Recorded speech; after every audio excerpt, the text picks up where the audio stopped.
मनसे आमदार राजू पाटील यांची टीका. उपोषणात मराठा बांधवांची घेतली भेट. मराठा समाजाचे 11 मुख्यमंत्री झाले, पण मराठा समाजाच्या आरक्षणाबाबत यांनी गोलगोल फिरवलं. आता सत्य परिस्थिती जनतेसमोर आली असून या सरकारने आता मराठा समाजाच्या आरक्षणाबाबत मध्यम मार्ग काढायला हवा.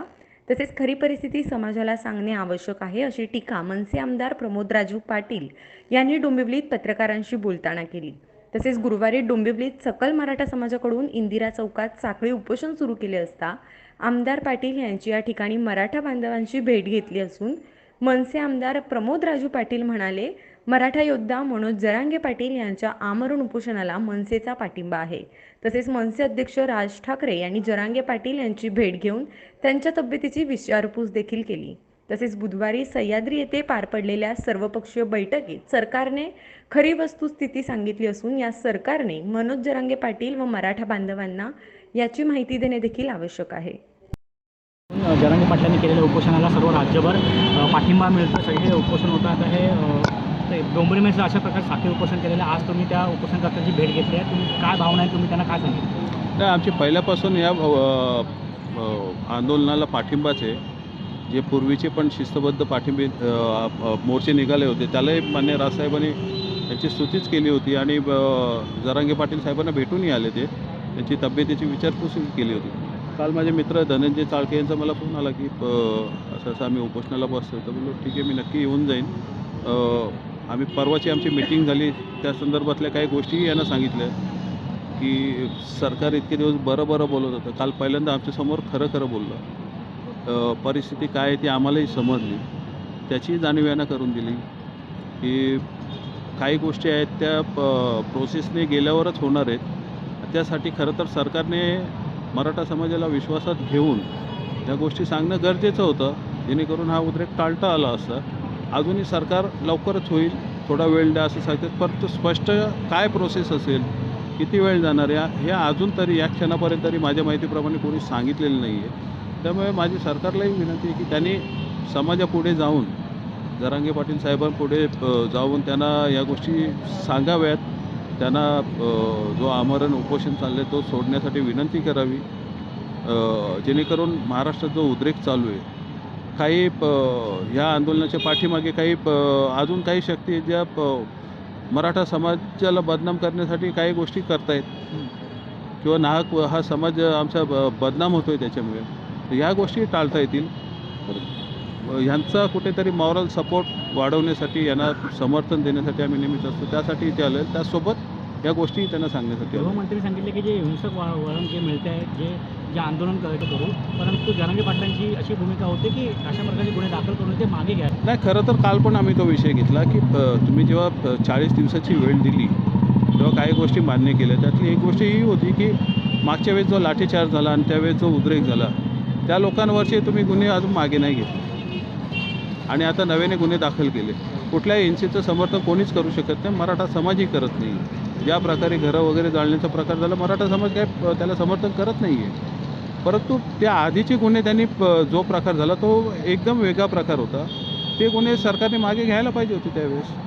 आताही त्यांनी त्यांचं इंटेलिजन्स कामाला लावून या घटना ज्या घडत आहेत त्याच्यामागे कोण याचा तपास केला पाहिजे. उगीच पोलिसांची दोन्हीकडनं अडवणूक होते ना.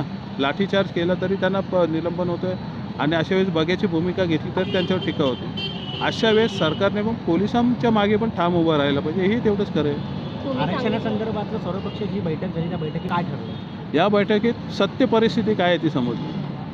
इतके दिवस बरं चालू होता. काल खरं समजलं आम्हाला की मराठा आरक्षण हा समजा तुम्ही 2021ला सुप्रीम कोर्टाने फेटाळला. कुठल्या मुद्द्यावर फेटाळला की मराठा समाज हा पुढारलेला आहे, मागासलेला नाही आहे. मागासलेला हा सिद्ध करावा लागेल. त्यानंतर तुम्ही आमच्या पुढे या. तर त्यानंतर 2021 नंतर जो कुठला सरकार होता, दोन्ही सरकार होती त्यावेळेस, तो जुना सरकार होता, नवीन सरकार आला, परंतु जरांगे पाटील साहेबांनी उपोषण करेपर्यंत याच्यात कोणी पुढाकार घेतला नाही. तो जर एम्पिरिकल डाटा काढून मराठा समाज मागासलेला आहे हे दाखवण्यासाठी त्यांना 4-6 महिने जाणार आहे. तो डाटा घेऊन त्यांना केंद्रापुढे प्रस्ताव पाठवायला लागणार आहे की हा समाज एवढा टक्के आहे, मागासलेला आहे, सामाजिक मागासलेला आहे आणि त्यासाठी आम्हाला जो पर्सेंटेज आहे 50-52% तो वाढवून घ्यावं लागेल, तरच कुठल्याही समाजाच्या आरक्षणाला हात न लावता हा विषय मार्गी लागू शकतो. मग समजा केंद्रातनं ही परत मान्यता आल्यावर ह्या समाजाला आरक्षण मिळणार आहे याबद्दल काही दुमत नाही. ही प्रोसेस व्यवस्थित चालली तर आरक्षण मिळेल, 100% मिळेल. परंतु या प्रोसेसला जो कालावधी जाणार आहे, जो तुम्ही बोलता की सुप्रीम कोर्टापर्यंत टिकला पाहिजे, या प्रकारे जर आपल्याला हे करावं लागणार तर तो 2-4 महिन्याने होणार नाही आहे. त्याला कमीत कमी 1-1.5 वर्ष जाणार आहे. तर ही परिस्थिती सरकारने सांगायला पाहिजे. मराठा तरुणांच्या जीवाशी किंवा ज्या आत्महत्या होत्या त्यांचे खेळ न करता प्रामाणिकपणे एकदा येऊन सांगा ना, बाबा झाल्या चुका आमच्या झाल्या, परंतु भविष्यात तुमचं काय करायचं असेल आम्ही करू. या प्रकारे आपल्याला जावं लागेल. त्यासाठी जरांगे पाटील साहेब असतील, मराठा समाजाचे याचे क्रांती मोर्चाचे विनोद पाटील असतील, अशांची एक कमिटी बनवून वॉचिंगसाठी यांना ठेवून त्यांच्या मार्गदर्शन, उद्या कुठला सरकार बदली झाला तरी पण त्या ज्या फॉलोअप चालल्या त्यात बदल न येता हा प्रश्न कसा मार्गी लागेल यासाठी एक प्रामाणिक प्रयत्न करणं गरजेचं आहे आणि ते समाजापुढे जाणं गरजेचं आहे. इतक्यावरून मराठा आरक्षणाबाबत दिशाभूल केली जात होती का, आणि आता ही गोष्ट इथपर्यंत गळ्याशी आल्यावर आता हालचाली सुरू केल्यात नाही काय, ज्या प्रकारे जरांगे पाटील साहेब चिवटपणे जे दटून आहेत त्यांचं कौतुकच केलं पाहिजे. किमान त्यांच्या जे उपोषण वगैरे त्यांनी केलं किंवा जे आडून बसलेले आहेत ठामपणे पाय रोवून, त्यामुळे या गोष्टी तर उघडकीस आल्या. नाहीतर आतापर्यंत 11 मुख्यमंत्री झाले मराठा समाजाचे, हेच गोल फिरवत आहेत.